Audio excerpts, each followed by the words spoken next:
show. I'm Megyn Kelly, and we begin this morning with President Trump now reversing course on his controversial policy of separating migrant families that cross the border illegally. However, there are still thousands of children being held in facilities across this country apart from their parents. When will they be reunited? The answer is unclear. NBC's Craig Melvin has more. As they move in search of a better life. In McAllen, Texas, supporters of migrant families coming out in full force. We're families. Families should remain together. Holding an evening vigil to stand in solidarity with children still in custody. I'm very concerned about both reuniting the families who have been separated from their children. Now there's been thousands of children, just like my little guy. The gathering coming just hours after President Trump bowed to growing pressure, signing an executive order halting the separation of migrant families who cross into the country illegally. But his reversal won't change anything for the children already separated and detained. This morning, new images released by Health and Human Services showing boys and girls at two facilities, one in Florida, the other in Virginia. The children apparently transported there after being separated from their parents at the border.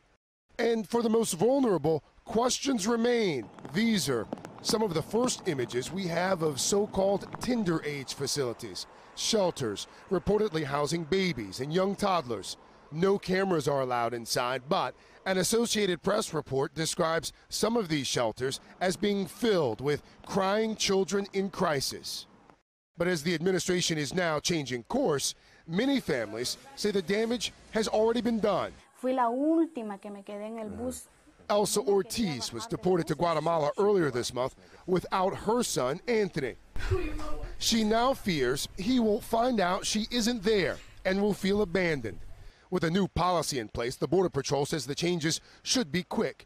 But the flow of desperate migrants trying to come into the U.S.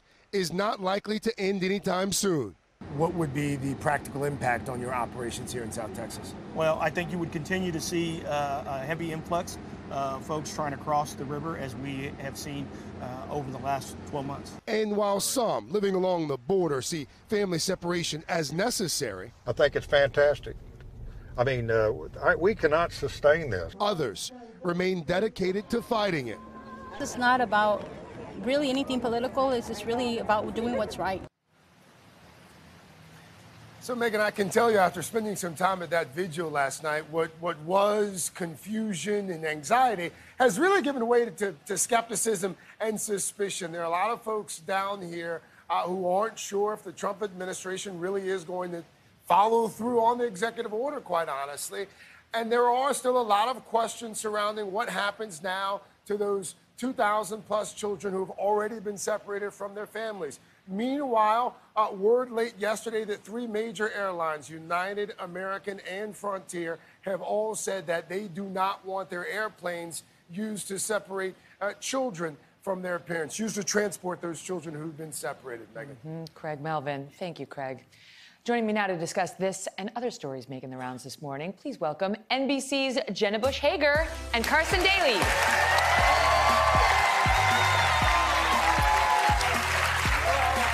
Hi, guys. Good to see you. Great to have you here. Nice to be here. Thank you. So, just to put the fact check on it, on Friday, President Trump said about these border separations, we can't fix it through executive order. We can't. And today, it's been addressed through executive order. Now, it's not entirely fixed. But I want to ask you this, because I was just watching Mika before I came on the show, and she was unhappy with Ivanka Trump because Ivanka Trump tweeted out, "Thank you at POTUS, President, for taking critical action ending family separation at our border. Congress must now act," and she went on. So she's thanking the president for taking critical action. That was her first comment on it, and Mika felt that was not honest of her and that it was shameful. And there's a question about whether those around the president did enough to put a stop to this, because we now still have more than 2,000 children separated from their parents without any clear resolution on how they're going to be reunited or if they can be. There's a real question about whether they really will be ever reunited. We haven't had the best track record in doing this in the past, and whether there is too much focus on the first daughter, who's more than a first daughter? You were an actual first daughter who just was a daughter. Who stuck their tongue out and such. Right. But you didn't. You were a kid. Never in the press. And we're not purporting to be a policy advisor. I was a teacher. To your dad, right, exactly. So what are your thoughts?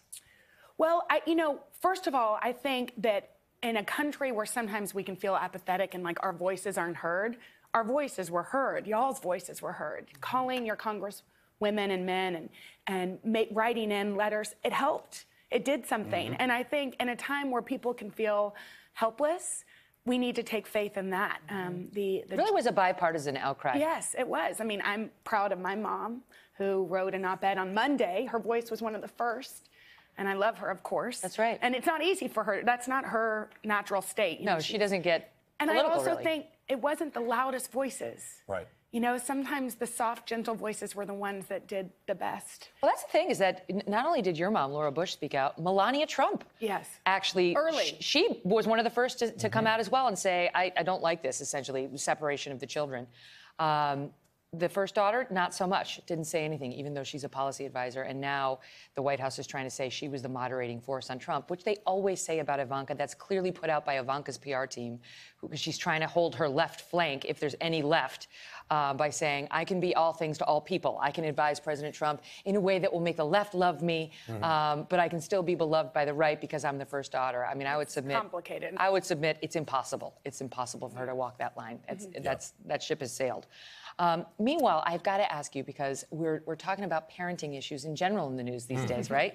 Think about those parents at the border. It's summertime, right? Now it's officially summertime, and we as parents have got decisions to make about what we're going to do with our kids, how we're going to stock their summer. Right. And one of the things being discussed in the news today is from the Washington Post's On Parenting section. They are taking aim at those parents who over-instruct their own parents when they hand their children over to them for a babysitting gig. Right? Like, there's this presumption that your parents don't know what they're doing, or your in-laws, that they're completely clueless, even though they've raised you, they've raised your spouse. You also always feel like your parents can still ground you. Yes, exactly. You always still feel like a child. They're going to take your car keys away. Sometimes my parents backseat parent, where they'll be like, Jenna, I don't think Mila has enough sunscreen on. I'm like, Mom, I just put it on her. Right. You smoked while you had me for 9 months. Like, you're in no position. I was never in a car seat. Right, exactly. Literally, either was I. Right? Like, would you say to your in-laws, like, this is how it needs to be done, and I expect it to be done that way? And unfortunately, I lost my parents, but when I have 3 kids, 3, 5, and 9, and when my first was born, I remember being amazed at how my mother knew to do everything. Hello, I've done this before, right? But I was amazed by her ability to do that. Like, you're so good at that. You need to leave some instructions, I think. Yeah, rules have changed. Like you say, my mom drank with me when she was pregnant, of course. And smoked. Although now she says, not during the first trimester.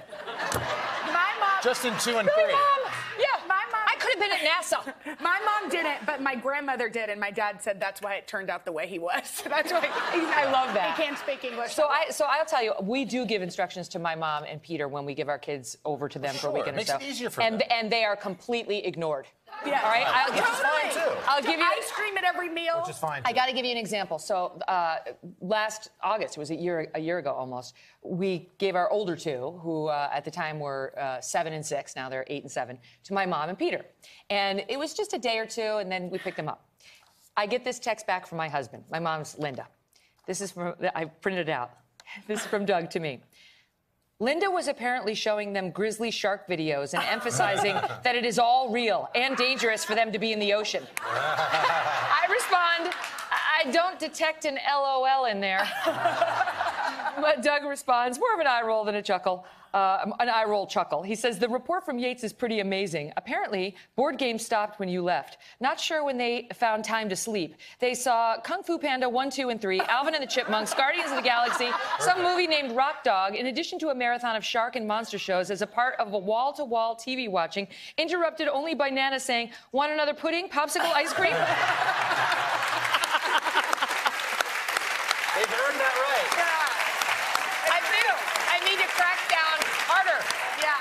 Right? Yeah. But you know what? Wait, can I have her number? I need that number. This is the thing. thing. When you're in a pinch and you need your parents to watch your kids, I'm okay with all. I'm okay. Right. Yeah. And when we were just in Maine, Mila would wake up and leave her room and run outside to where my parents were sleeping by herself. So they, people would see this little 5-year-old, and she would say, "I'm old enough to be outside by myself," and run in. And then she would spend from 5 in the morning when my parents wake up until 7 a.m. when I woke up on vacation watching the iPad. Oh.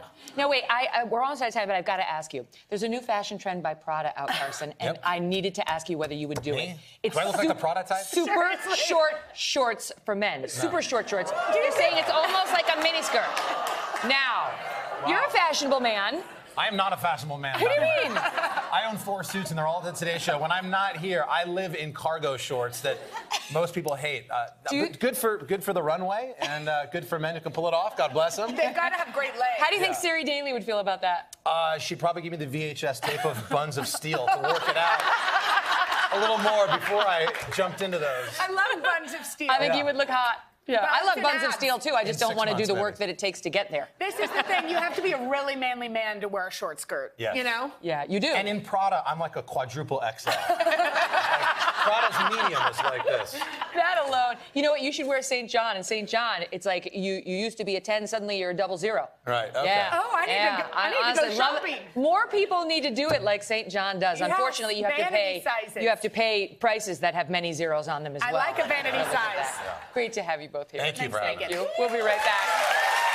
Hello, Today fans. Thanks for checking out our YouTube channel. Subscribe by clicking that button down there and click on any of the videos over here to watch the latest interviews, show highlights, and digital exclusives.